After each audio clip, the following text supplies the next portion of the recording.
Hello, કેમ છો બધા? ચલો આજે શું બનવાનું છે? ઓલરેડી થોડું પ્રિપેર થઈ ગયું છે. એકચ્યુઅલી આજે બનવાના છે એન્ચિલાડા. તો એની માટે મેં પેપર, ઓનિયન કટ કરી લીધું છે. એના માટે જો છે આ tortilla wraps, pasta sauce, mix beans તમે ગમે તે યુઝ કરી શકો, અથવા તો રાજમા હોય તો પણ ચાલે. અને rice, brown rice, either normal rice, એટલે ડિપેન્ડ તમારે શેનું ફિલિંગ કરવું છે એ એટલી વસ્તુ તમારે જોવે. તો ચલો આપણે બનાવી લઈએ આજે ફટાફટ એન્ચિલાડા. તો મેં થોડું ઓલિવ ઓઇલ લઈ લીધું છે. ખાલી વેજીટેબલ્સ સાતરવાના છે આપણે.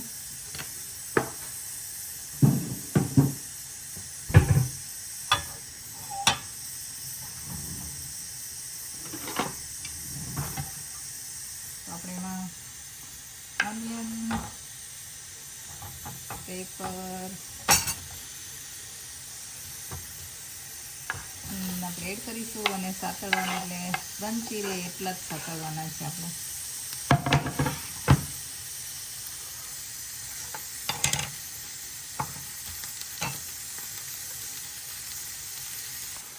હવે આપણે સતળાઈ ગયું છે. હવે આમાં થોડું સોલ્ટ ટેસ્ટ પ્રમાણે, થોડા મિક્સ હર્બ્સ એડ કરીશું આપણે ફ્લેવર માટે. રસ ચીલી થોડા સ્પાઇસી બનાવવા માટે, અને પેપ્રિકાનો ટેસ્ટ સરસ આવે છે એટલે થોડું પેપ્રિકા પાવડર. તો ઓલમોસ્ટ ડન છે. આપણે એને બધું મિક્સ કરીને બંધ જ કરી દેવાનું છે.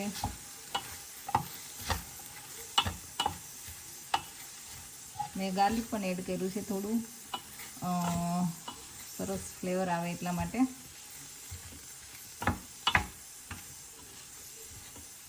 તો આ થઈ ગયા છે સોતે વેજીટેબલ્સ રેડી.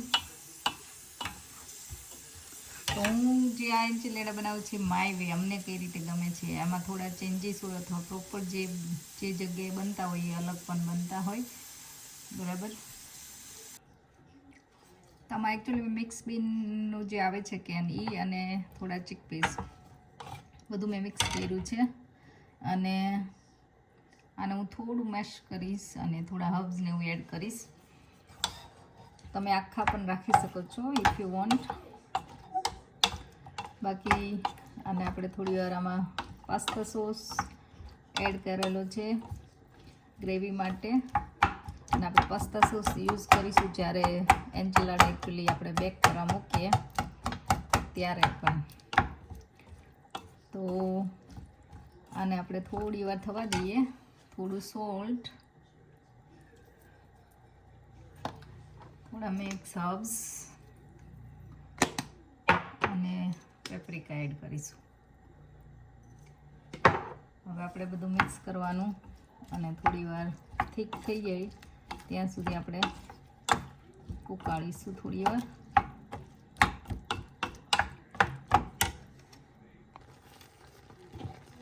તો આ બીન્સ પણ થઈ ગયા છે રેડી. હવે આપણે બધું એસેમ્બલ કરીશું. હવે બધું એસેમ્બલ કરવાનું છે આપણે. અને મટીરિયલ બેકિંગ જેમાં કરવાનું હોય બેકિંગમાં પાસ્તા સોસ આપણે એડ કરીશું અને એનું લેયર એડ કરવાનું સૌથી પહેલાં. તો આ રીતે મેં એક પાસ્તા સોસનું લેયર કરી દીધું છે. હવે શું કરવાનું? હવે ફિલિંગ કરવાનું. તો આના માટે રેપમાં સૌથી પહેલાં આપણે રાઈસ એડ કરીશું.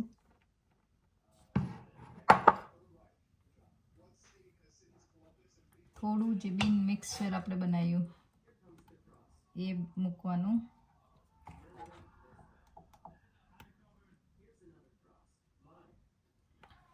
અને વેજીટેબલ્સ જે આપણે સાતળ્યા હતા એ બધા વેજીટેબલ એડ કરવાનું.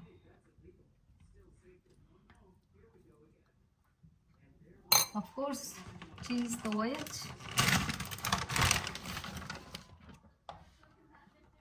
આપણે ચીઝ એડ કરીશું.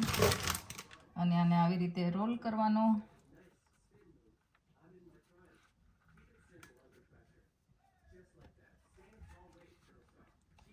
અને જે બાજુ આપણે એન્ડ હોય એવી રીતે આમ પકડીને શાંતિથી આ જે પાસ્તાનું આપણે ટ્રે બનાવી છે એમાં આવી રીતે રાખી દેવાનું.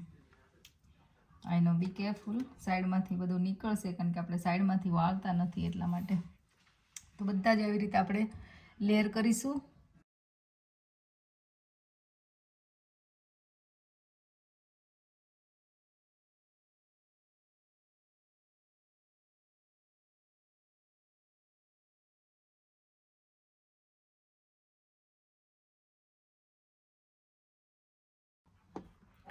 તો આ રીતે તમે જોયું બધા રોલ વાળીને ઉપર ચીઝ, પાસ્તા સોસ પાછો અને થોડા હર્બ્સ અને હેલેપેનો નાખીને આપણે રાખી દીધું છે. અને સીધું બેકિંગ કરવા મૂકી દેવાનું ચીઝ મેલ્ટ થાય ત્યાં સુધી.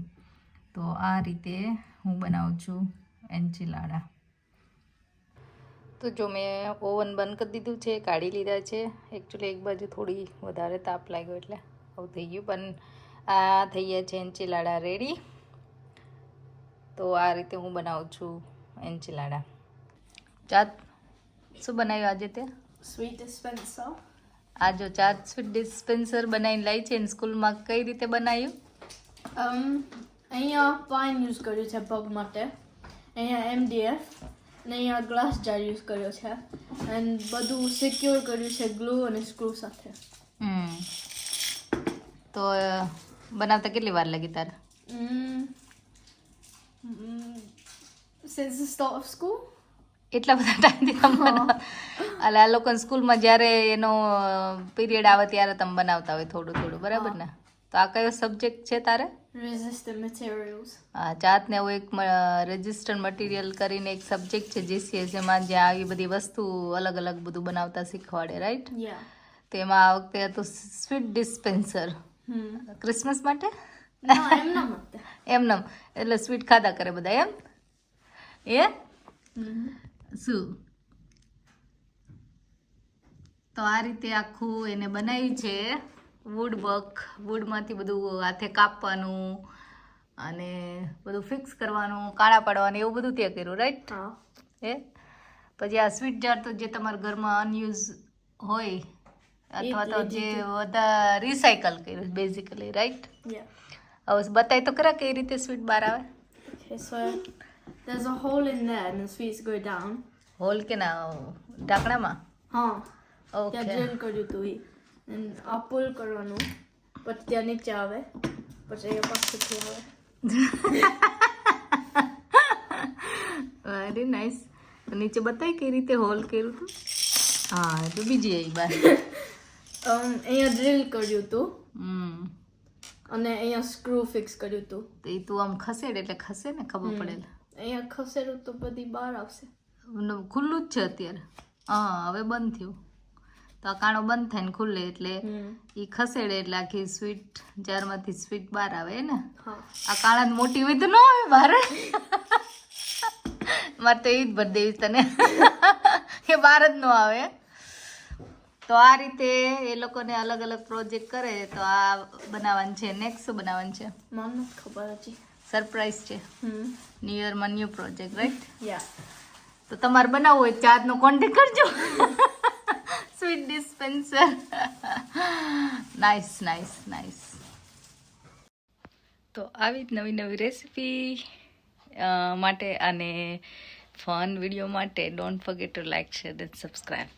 And thank you so much for your support, and we really enjoying and to sharing everything with you as well.